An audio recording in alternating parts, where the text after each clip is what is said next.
Pai do Senhor, meus irmãos, hoje eu vou tentar falar de um assunto que eu falei ontem, que é para as redes sociais, mas de um probleminha na postagem e perdi o vídeo. Mas é de suma importância para o nosso crescimento espiritual, é de suma importância para que façamos uma reflexão e tracemos um paralelo entre o Velho e o Novo Testamento.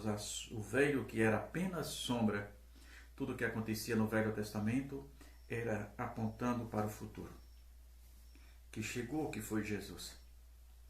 Então Paulo, escrevendo aos Romanos, no capítulo 12, na carta aos Romanos, versículo 1 e o 2, no versículo 1 Paulo diz: rogo-vos, pois, irmãos, pela compaixão de Deus, que apresenteis o vosso corpo em sacrifício vivo, santo e agradável a Deus, que é o vosso culto racional. E não vos conformeis com este mundo, mas transformai-vos pela renovação do vosso entendimento, para que experimenteis qual seja boa e agradável e perfeita vontade de Deus. Irmãos, imagina o tamanho da responsabilidade, como Paulo nos chama a responsabilidade nos dias atuais. Juraci, mas nós estamos vivendo no tempo da graça, maravilha. Mas para quem pensa que o tempo da graça é um tempo dissoluto em que você vive, em que você faz o que você bem pensa, sem medir, sem mensurar as consequências, está redondamente enganado. Observe o versículo 1, como Paulo diz: rogo-vos, pois, irmãos, pela compaixão de Deus, que apresentei o vosso corpo em sacrifício vivo, santo e agradável a Deus, que é o vosso culto racional. Eu já falei disso outras vezes. No Velho Testamento havia os sacerdotes e o povo. Você tinha no Velho Testamento o profeta, que representava Deus. A voz do profeta era a voz de Deus para o povo. E o sacerdote era o povo para Deus. Caminhos diferentes, autoridades diferentes. Então o povo pecava. Quando alguém pecava, de acordo com a sua posição socioeconômica, ele podia trazer um boi, ou mais de um, ou até mesmo uma pomba, para que todos se igualassem perante a lei. Então, na hora do sacrifício em Israel, todos estavam iguais, todos. Tinha alguém que trazia um porco, um carneiro, o porco que não podia, que era animal imundo na época, um animal de pequeno porte ou de grande porte, até mesmo uma pomba. Era tanto alguém que trazia uma pomba e alguém que trazia um boi, o sacrifício era o mesmo. Aí colocava no local para sacrificar, e tinha um sacrificador. Você tem um sacerdote, tem um sacrificador, que alguém botava aquele animal naquele local e ia com um equipamento empurrando as partes do animal para que queimasse todo. E eles observavam a cinza, ou melhor, a fumaça. A fumaça deveria subir em direção aos céus, isso mostrando que Deus recebera aquele sacrifício do coração do pecador arrependido. Se a fumaça se espalhasse, Deus não havia recebido. Então ali você tinha três elementos. Você tinha um pecador, você tinha um cordeiro e você tinha um sacrificador, que era o sacerdote. Então, e qual é a diferença de hoje? É que hoje tudo é a mesma. A diferença de hoje é que havia essa diferença. Você tem o pecador, você tem o cordeiro, que deveria ser sem mácula, sem mancha, e você tinha o sacerdote. E hoje, como eu falei, Hoje você assume a tripla função. Por isso, a sua responsabilidade é muito maior do que aquela do passado. Por que a tripla função? Você hoje, Paulo diz que o sacrifício é o seu corpo. Você hoje é o pecador que se arrepende. Você hoje é o cordeiro e o próprio sacerdote. Então você assume hoje tripla função. E aí é que está que você deve tomar muito cuidado as consequências, porque o sacerdote, uma das funções do sacerdote antes de sacrificar o seu cordeiro, ou o seu pombo, ou o seu boi, era observar se havia algum defeito. Não poderia ser sacrificado o animal com nenhum tipo de defeito. E essa responsabilidade hoje é sua. Quando você chega diante de Deus, quando chegamos diante de Deus, de que forma estamos chegando? De que forma estamos clamando? Porque Paulo diz, apresentei o vosso corpo em sacrifício.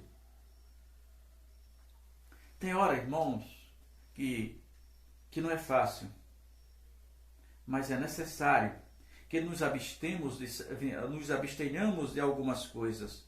Porque Paulo diz sacrifício vivo, santo e agradável a Deus. Aí ele fala uma coisa excepcional, que é o vosso culto racional. O que é uma coisa racional? É uma coisa inteligente. É uma coisa que você sabe o que você está fazendo. Você está gozando de plenas faculdades mentais. Você sabe mensurar as consequências daquele ato que você está fazendo. Então você vem para a igreja, você não está nem aí com o que as pessoas estão falando ao teu lado. Por que isso? Porque você tem um objetivo. Lembra do tanque de Jacó? Jesus diz para aquela mulher que não estava entendendo: eis que a hora vem, e agora é a hora, em que os verdadeiros adoradores adorarão o Pai em espírito e em verdade. Você observa que Jesus diz: os verdadeiros adoradores adorarão o Pai em espírito e em verdade. Se Jesus diz os verdadeiros, Jesus que não se engana, há falsas adorações. Precisamos compreender que adorar não é o que você faz. Não é que você está, estou cantando, estou adorando a Deus, estou pregando, estou adorando a Deus, estou evangelizando, estou adorando a Deus, estou orando, estou adorando a Deus. Não é isso. Adorar a Deus é um estado de espírito buscado, perseguido e alcançado. Adorar a Deus é quando você se entrega de corpo e alma, é quando você se desprende das coisas que os cercam naquele momento. E você deslumbra o céu. Você fica tão somente ligado no céu. Tem uma igreja que as pessoas falam muito dela, até que os seus líderes cometem os seus erros, os seus deslizes. Mas uma coisa que me admira na Igreja Universal é a adoração. Você observa aquela igreja, milhares de pessoas, mas enquanto o pastor está falando, não quero saber se a vida particular dele, mas enquanto ele está falando, aquelas pessoas estão de olhos fechados e braços levantados, mãos levantadas para cima, sem nenhum contato com a pessoa da direita ou para a esquerda. Isso é adoração. O lugar em que você está não pode interferir na vida de um adorador. Não é o lugar. Você pode mudar. Vamos dar um exemplo. Aonde Paulo e Silas estavam quando estavam adorando a Deus? Estavam presos. O local e a presença dos algozes e as marcas dos chicotes não impediram Paulo de adorar a Deus. Então, adorar é um estado de espírito, e para que isso aconteça, você precisa apresentar a Deus o seu corpo. Como é que você está apresentando o seu corpo? O seu corpo não é depósito de bebida, o seu corpo não é depósito de nicotina, o seu corpo não é depósito de drogas, o seu corpo não é nada disso. O seu corpo era para ser o depósito do Espírito Santo, morada do Espírito Santo. Mas como você não está cuidando, quem está morando no seu corpo? Aí Paulo fala, santo e agradável a Deus, que é o vosso culto racional. Um culto inteligente.